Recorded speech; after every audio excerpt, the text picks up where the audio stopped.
Okay, we're back. I don't do videos very often right now because sometimes I just open the camera and it looks funny in the camera and I just like can't figure it out to make it look normal, I guess. Like this looks cartoony to me. It's a little darker than this. But anyways, just gonna film, um, show a little update of how things are growing in here. So, like I said, it looks a little funny. The colors look off. This Chihiro's light makes like a super bright. I guess if you add that with the CO2 mist that's in the water, it just kind of like captures all the light and makes it crazy. And you get a little closer, you can see like a little better what things look like. So, and if I go up close, I apologize if you hear the phone bump the glass.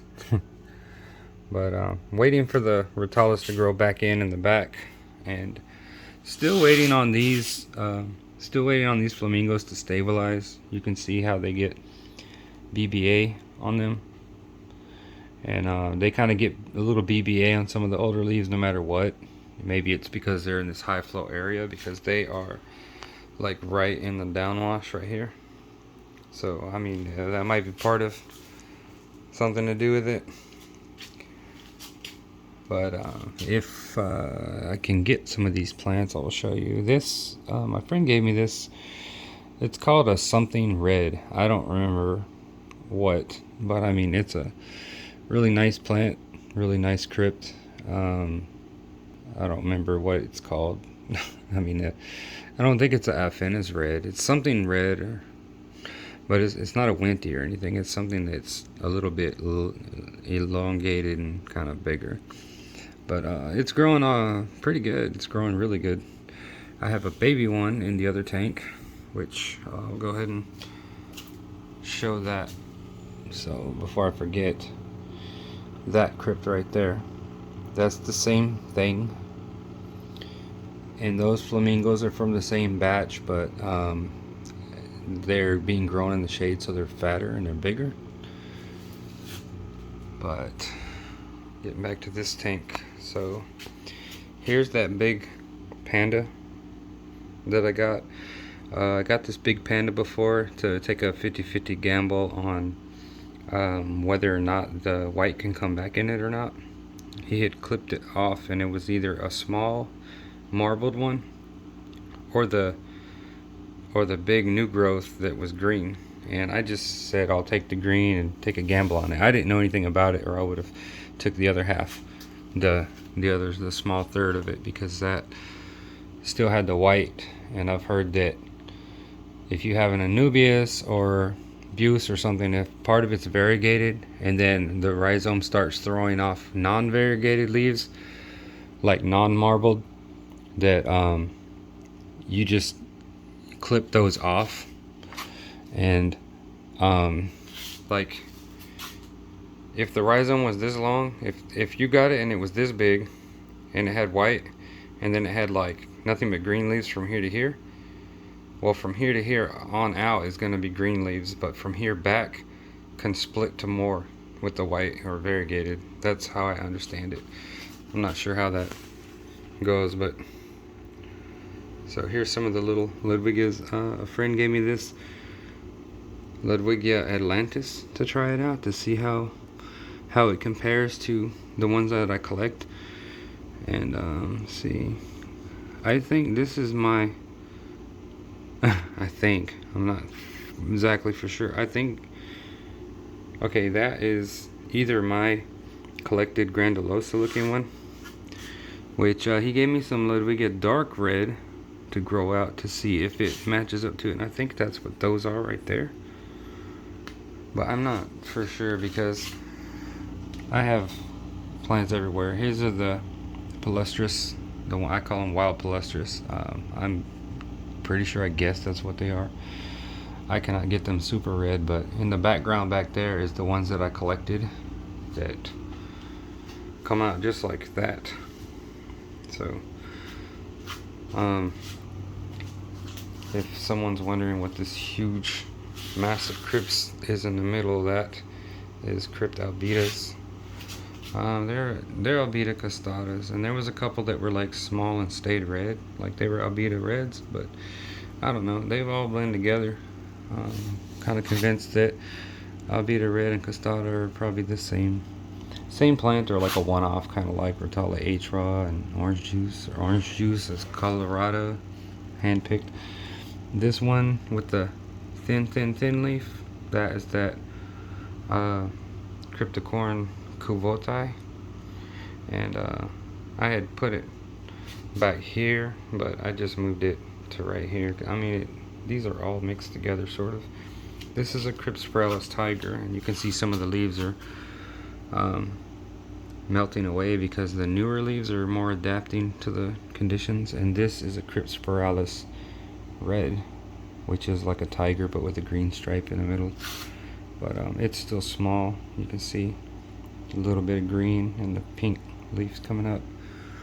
The one over here looks a little better because it's been established for a pretty long time. But look how red and tigery this leaf is popping up here. And you can see, but it's kind of buried in a hole right there. You can see this coming up. There's another one, another leaf from it. But you see it's kind of really back in a hole right there. So it's back in there. This is the same I don't know if yeah, I guess I was zoomed in. Sorry. You probably can't see anything but my hand. These are the Rasboras. They are Espe and Hingali, both. The Espes are full red to the tail. And as far as I understand, the Espes get red. Okay, here. Some of these are more red in the front of their body. Those are Espes. The Hingelis are red mostly like from the, like just outlining the black pork chop. Those are Hingelis. And the Espes, the red goes in front of the pork chop. So just in case if you're ever wondering, if you go to the store and you get one or the other, you can mix them. You know, some stores might only have like a few of one or a few of the other. The Espes are a little more red. They're both pretty. And if you get a whole bunch of them, you can just mix them together. You can't really tell the difference unless you're nitpicking for it. Because it's hard to find a big batch of either one in a store. There's my Bacopa Salzmani, they call it Singapore or SG variant. And some regular Bacopa Caroliniana.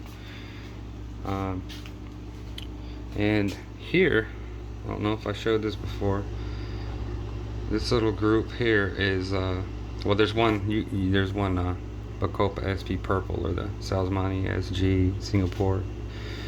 There's one of those in there, but that's just stuck in there because it was floating. These are Bacopa CSP. They're actually named like Bacopa SP Cow Shit Pond. That's actually the name. I've never tried them before, and they were just thrown in freebies for me. I was trying to grow these out, and they looked really sad when I got them, and they still look kind of weird because they're not bright green and they're not orange. They're like kind of in between. So I guess they're like trying to change color. Sometimes they get hints of red and then it goes away. But those are I always forget the name of that. It's I can't remember the name. It's a weedy plant. I'm getting old and rusty because I'm starting to forget plant names sometimes. I threw some hydrocotyle in here, and it just kind of like letting it spill over where it wants to. This isn't the permanent location of everything in here. I know that I've had this tank running for so long, so I'm always showing like the same tank over and over, slightly different ways, but that's because I get in there and I really don't feel like ripping everything out of here and moving all that wood. All this wood is not really that high. If you pull off this big mass of moss, it's like a piece of wood right here and a little piece of wood down here going across, but the moss makes it bigger. So it's like a lot of gaps and holes, and most of this stuff is not touching the substrate at all. But anyways, that's kind of a little rambly update on what's going on in here. The flamingos in the back are my original flamingos that I had forever, and since I moved them a few times, they're small. But I purposely kept those separate. Those are my original flamingos that I always had, but you need at least a few months without moving them until they get like a big long root that just snakes around the whole tank. Once they get rooted like that, that's when you really start getting the good hammered look out of them, where they start getting hammered in 3D like this. Those were all from a handful of little immersed ones, so that I had converted. So I just wanted to see how those worked out and how they grow. This is if you've seen on one of my tank updates and wondered what it was, there was a plant, Sagittaria broadleaf, Sagittaria platyphylla. You can see right here that leaf sticking out. I had a few leaves like that sticking out, and now when one of them gets real brown or yellow out of the surface, I just clip it off. So it's kind of converting by itself. That is a converted one. It converted from a little round bulb that was hanging off a root, and it's not like Sagittarius. It's not like Sabilatum, like the little the hair grass, the dwarf whatever grass, dwarf sag. It's not like that. It's like a big fat version of it. But you see the leaf right here that's opening, that's got a kind of a something in the structure of it right there. That is trying to open up and make a immersed leaf, and the other one back there is too. It's going to make a rounded triangular type stem that's fat. The underwater submerged converted growth is flat, kind of like jungle val. So that's kind of what they resemble, like a short fat jungle val. It doesn't really get too tall. So I've rambled and it's like 12 minutes already. So these are my little crypts I've had in here for like forever. They're not exotic. They're like Cryptocorn Winty, bronze and green, and maybe one metallic red in there. Some of the buse that I actually recovered. Y'all know my buse looked like crap for a long time, but it's in there. It's recovering. It's a long process recovering the leaves on buse. I can't even zoom in on it. You can see a little fuzz on that one, but look at that nice leaf right there. But yeah, it's not perfect, but I mean it looks a lot better than it did. This is a Econodorus, like a sword plant. This is a Econodorus Ruben narrow leaf. So if you guys know what the Ruben looks like, the Ruben kind of grows like those, and the middle leaf will be super red, and by the time it comes out it'll be more like green. I don't know, maybe I had a Ruben in low tech before, so I don't know if you can grow it like this one. There's no green leaves, they're just all red. But this is a Ruben narrow. It's a slightly different one. So as you can see, my plecos have bulldozed through here. This and this, I'm just gonna leave them because they're hanging in there by the roots, so I'm just gonna leave them. Well, those are the babies of this Xeris SP Red, so I'm just gonna leave them like that. You can see this one is also kind of got plowed up a little bit, and it's not doing spectacular, but the middle leaves are okay. This one is super healthy. That one stayed in place, did not get pushed around. It's not hanging on by the roots. The ones that are hanging in there by the roots don't grow as well. Oh, there's a new little guy that I got here. I haven't really got him on camera yet. I just got him the other day. I got them free from my local fish store. They're real sweet, and I bring them. They're called Aqua Zoo. They're in Webster, Texas, like right down the road. And I brought them some plants and stuff, and they'll let me have a little something or a bottle of Prime once in a while for them for trade. I don't try to trade up for money. Some people go to the local fish store with plants and fish and just trying to like just really rob them. Like, you know, they're kind of, really they're doing you a favor taking your things, you know, because otherwise you have to sell it online or something. Here's a little baby split. Okay, so coming out right there. I'm finally getting some split heads on this Rotala, this Eriocalangoyas. The bottom leaves are longer from when I got it as a mother plant, but they're just the old growth. It's not adapted to my tank. The new growth adapted to my tank is doing a little better. Some little toninas that I saved. I thought I had none left, but I found some behind the moss. Florida's okay. Florida's doing alright. Remember all the trashy leaves on this? There's still a few, but I mostly pulled them off. So my Rhinekis, the newer leaves are a lot better. It takes Rhinekis a long time to really adapt to parameters. I mean, they don't like to be moved. That little ghost back there, it's hiding. And these I think are Bacopa Salzmani, the US version, where like they kind of get purple, what with super highlight. I don't know, maybe nitrate limitation possibly, that they'll get a little more purple, but it's hard to get them purple like the Singapore version. The Singapore ones are just super purple. That's Rotala Blood Red in the corner. I'm just hanging on to it there.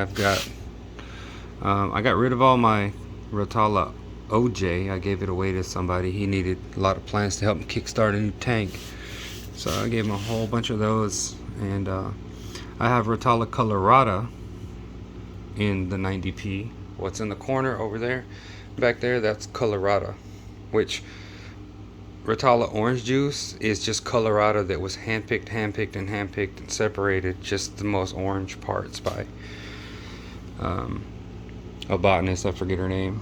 These are my Rotala Florida. They look bad. They look pretty bad. Rotala Florida is supposed to be one of the easier ones. I have this one right here that stays twisty. It grows twisty. And that one stem, so I don't clip that one stem because it continues to keep growing exactly twisty like that. So I don't know, that's kind of neat. This green plant is one that I collected, and apparently it's growing under here. I mean, it hasn't tried to die off or anything, you know, like these palustris and stuff. Like you can see the lower leaves dying off. I need to pick through those and redo just the tops. This is a Rotala Kramer, similar to Florida, way easier to grow in my opinion. You guys know this is the Blixen Novu. It's a very nice Novu, but I'm just starting to get the hang of growing it, I guess. Like, it's starting to get stable. See, the leaves are starting to look nice, like little velvet ribbons of red. That's very nice, because before a lot of the leaves were getting like this and getting all holy.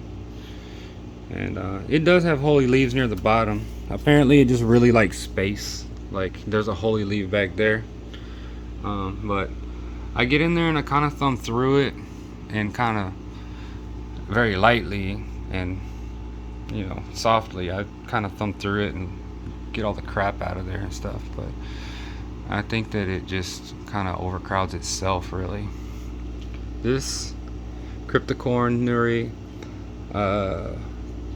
Pahang mutated, however you say that. I like it. It's like the Rosen Maiden, but it is it's not a Rosen Maiden. It's like more red, but I mean, it's similar. Here's this guy. Very hard to get him. His colors are crazy on the camera. My little Plico here. I got one male and one female. They bred and laid eggs for me, and they had little babies for me when I first set this tank up. But ever since I pumped up the CO2, they never really, I guess they never laid eggs again, because they're always swimming around freely. This, I always wanted one of these. It's an Eriocalan linear.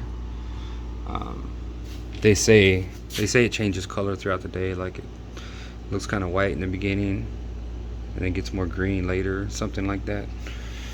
Rotala Mexicana green, still looking like crap, but a few better stems. So it looks like the main thing for this plant also is just leave it alone, don't touch it. But that's about what's going on in here. this super long crazy update. But I mean, I wanted to kind of talk about some of the plants. I've been making videos lately where I just don't say anything. I collected this also. I like it. Don't know what it is. It's probably just a piece of grass. It looks like it's dying off as the new growth comes in. It's probably some type of a grass weed that's not submersible. That cryptocorn there, when you see these little tiny ones that are kind of a pinkish brown, but they never really grow bigger, those are Crypt Tropica hybrid, which is supposed to be a regular crypt, but apparently I just can't grow them. So another look at the Erioquin, like the little nice one there. That's not algae on the leaves. It's like bright green leaves, bright green tips, nice and spiky, hard to the touch, bristly. And then my not so good ones, Erioquin Vietnam. This nice green plant here. If you want an easy, super easy Ereo, get the Vietnam. It's like this. And like before you know it, man, it has 2 or 3 heads. And you pull it up out of the substrate and you just gently pull it apart into like 3 or 4 of them. They'll have obvious splits. It just where the roots will be intertwined. You just kind of like untangle them from the roots, and then that's it. You replant them. So yeah, doing all right. I'm not sure how I want to. I may condense these down. I may get rid of the whole big giant huge scape thing and try to knock it down and do like little groups of plants like this tank. It might be bad luck. I might try to transfer these to here, and maybe then they don't grow as good like as they were in here. I don't know. But I would kind of like to do like, you know, like a fish tank, like fish. I mean, it'd be kind of cool. I mean, I could probably fit about 12 to 14, I don't know, like some African cichlids or something neat in there. Just put them all in there with some rocks and not worry about CO2 and light and everything. But really, I don't know, I love plants and I love colors. So maybe I just need to rearrange this thing. But anyways, that's the update. Very, very long update, but I wanted to talk about the plant, some of the plant names, the species names and stuff like that, and how they grow or which ones give me problems, stuff like that. And I will also say that I'm making my own ferts now, so that's also making a difference here.